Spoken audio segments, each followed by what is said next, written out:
I think it's safe to say most Americans have either been to Disneyland or Disney World. I've been to Disney World in Orlando twice now. The first time I went, I was 10 years old. Me and my family just returned from our second trip as a family, 10 years later.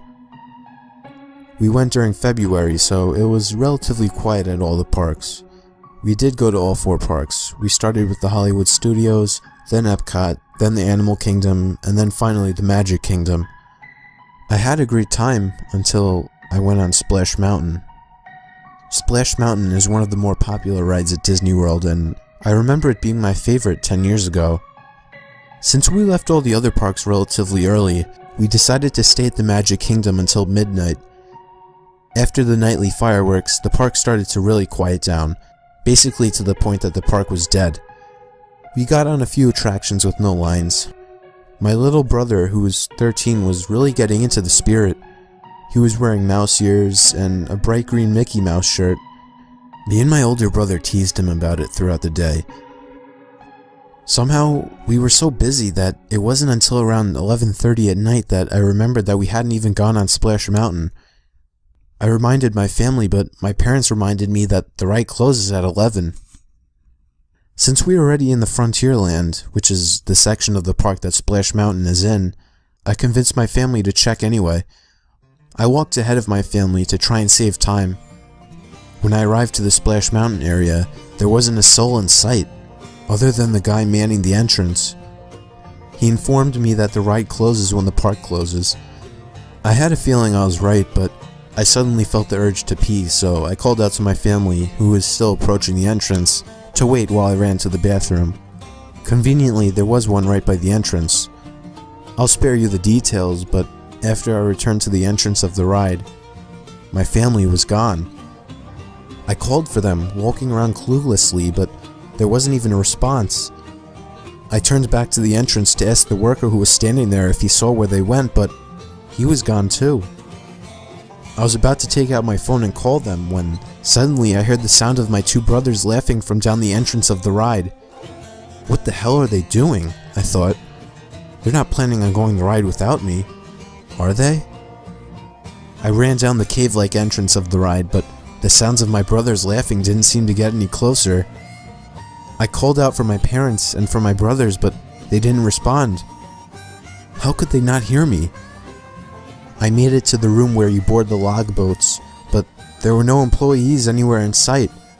But what I did see was one of the boats leaving the boarding room, and I could see my little brother in his green shirt and mouse ears sitting in the back seat of one of them. He was next to somebody else, probably my older brother.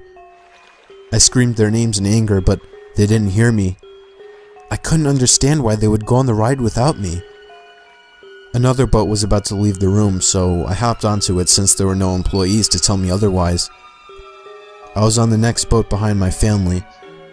As I slowly rowed out of the room and eventually outside, I couldn't see my family ahead of me. It didn't make sense. I wasn't too far behind them to start with. How fast could their boat be going? I sat with mixed emotions, mostly confusion and anger, as the ride slowly progressed. Until I finally entered the cave with all of those singing robots. I guess where the ride actually begins. This is where things began to get strange. Well, stranger. The first things I was greeted by were a bunch of giant singing birds. I remembered these things from 10 years ago.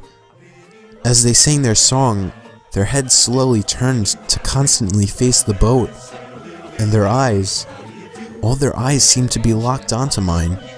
I didn't remember them doing this last time. It was very unsettling seeing those things looking at me as if they were actually aware of my presence. I obviously assumed it was just some updated technology to add to the atmosphere of the ride. After all, it was Disney. Sitting all alone on this ride, I felt uncomfortable.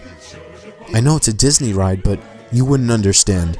Being on a dark and slow ride all alone at this time at night, with seemingly nobody around, it gives a very unsettling feeling. After the birds, I slowly approached Bear Fox and Bird Bear, who were seemingly plotting to capture Bear Rabbit. See, if you know anything about this ride, you would know that you're entertained throughout by animatronic versions of the characters from the movie Song of the South. Specifically, a hungry fox and his dim-witted henchman Bear, who constantly make goofy attempts to capture a rabbit for a quick snack. Anyway, back to the ride. Normally Brer Bear would be carrying around a big wooden club, but this animatronic, he was holding an axe.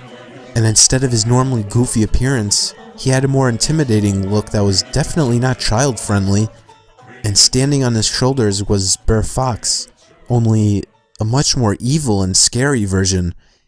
He had much sharper teeth, and instead of his kid-friendly evil smile, it was a much more disturbing face, a clearly unhappy and resentful face. Upon getting closer, I could see that the fox had a large knife in his hand.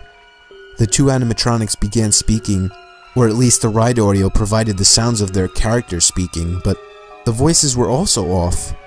The voice of the bear was so muffled and distorted that it was incomprehensible, and the voice of the fox, it almost sounded demonic. The background music was too loud for me to make out anything being said, though. My boat passed the two characters, only to approach something equally unsettling. There was Brer Rabbit, but instead of singing like I remembered he did, he was just sitting on top of a broken mailbox. Instead of his normally happy face, he had on a depressed face with bloodshot eyes and a red stain on his pink shirt, presumably blood. This wasn't right. Disney wouldn't do something like this.